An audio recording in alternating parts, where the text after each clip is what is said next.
Hey, Commissary here, doing another review of a Harry Potter thing. Okay, this time I'm going to be reviewing LEGO Harry Potter Years 1 to 4 for Xbox 360, the Collector's Edition. Okay, so the Australian version, so it might be different to others, but basically it's the same thing. Okay, first up on the front, you have the original cover you've got for everything else, but it's quite shiny. Plus, you've got this Collector's Edition down here, and inside of these 4 magnets. Okay, now on the side, basically it's just the same thing again. Harry Potter Years 1 to 4, this it says here. This is the collector's edition, and it's the thing of Harry there. Bottom, just a shiny blank thing. Side, black. And the top is just white from the Xbox thing there. Okay, so what you do to open this, it was covered in some plastic casing, but that's on everything. You put your fingers in here and pull that out. Now inside is all this. So in here, we get a few things. You get the manual.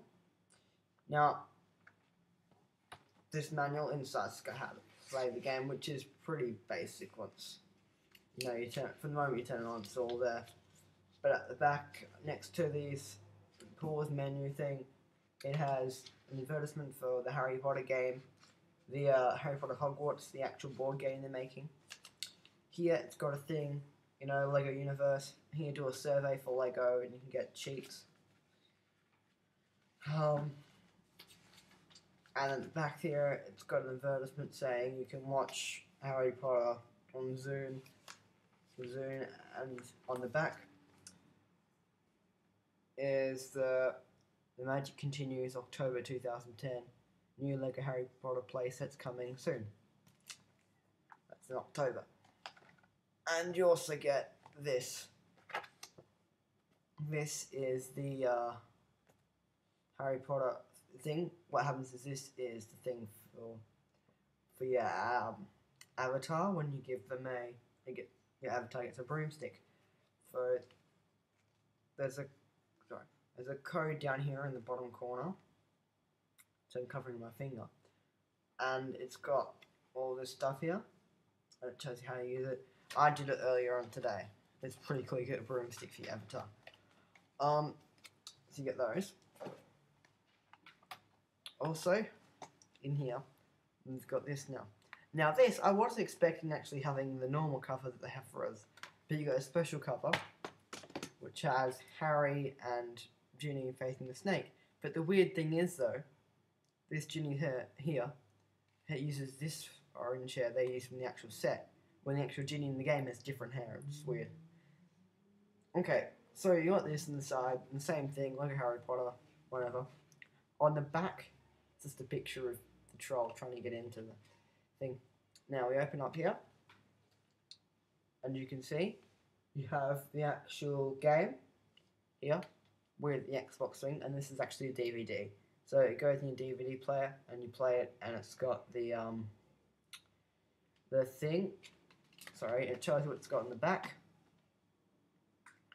It says includes game disc, behind the scenes of LEGO, front of the set of Harry Potter, exclusive behind the scenes look at Deathly Hallows, and yeah. Okay, so if we put everything else back in the box, oh, one more thing, hang on. These are the magnets that come with it. Okay, it's got this little cardboard bit here. I'll show you this little shiny bit that comes out there. That's just a long bit of cardboard that you fold up into that to stop it coming out, but it doesn't do a very good job because it'll just slide out with the rest of them. Anyway, so I'll show you these magnets. In other countries, when the game came out, you'd get, I think it was like 2 when you went to a special promotion, and the other 2 when you actually bought the game or something, or 2 when you pre-ordered the game, or something like that. So anyway, I'll just show you this one. They're all the same except for the picture, and they're annoying to put back in. This here is the Gryffindor one. You can see it has the actual there's a LEGO logo there with the Harry Potter thing. Down the side, Harry Potter, copyright, Warner Brothers Entertainment, all that stuff. And just these 4 things. Now these don't click to each other, they click to other LEGO bits, but they don't go to each other. I mean, they magnetically connect to each other like that, but They don't actually, because they've got no stud holes in the back. You can't hold them. You can't hold others. So those are the magnets. So I'll just put these back in the box with the actual case that holds the discs.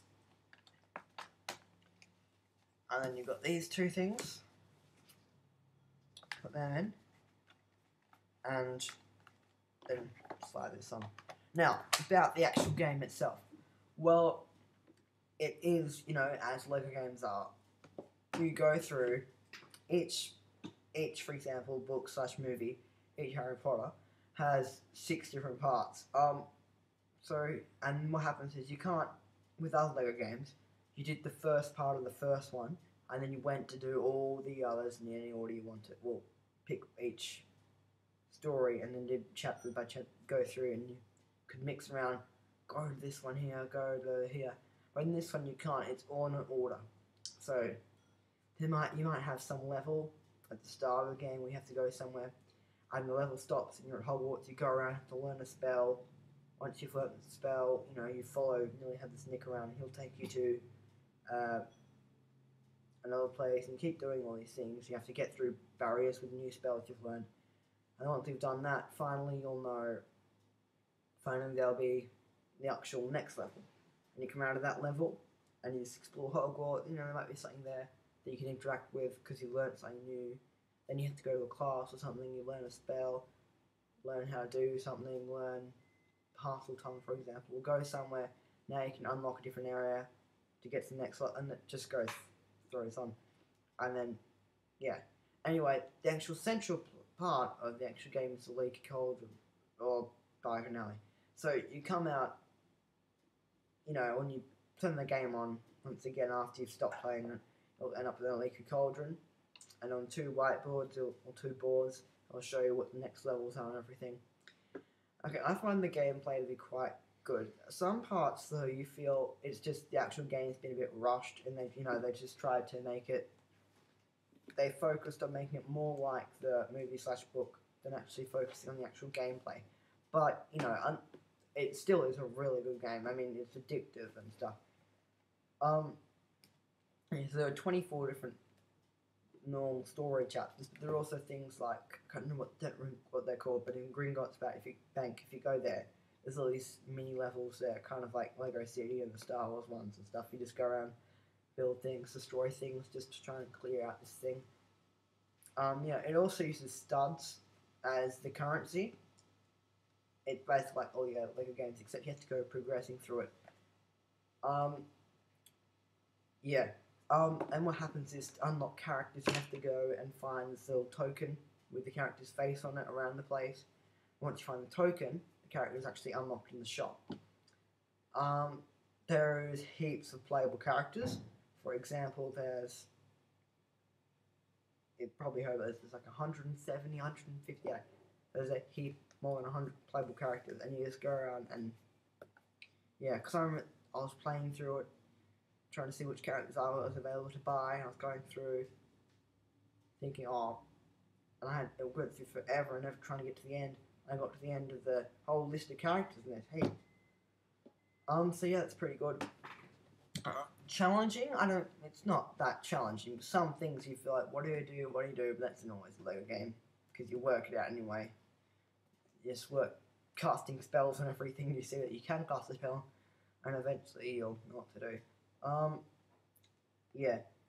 I've heard a lot of people saying it's more like the books, and it kind of is, but there's a lot, it's like the book, but the actual, the actual levels, the background look like the movies.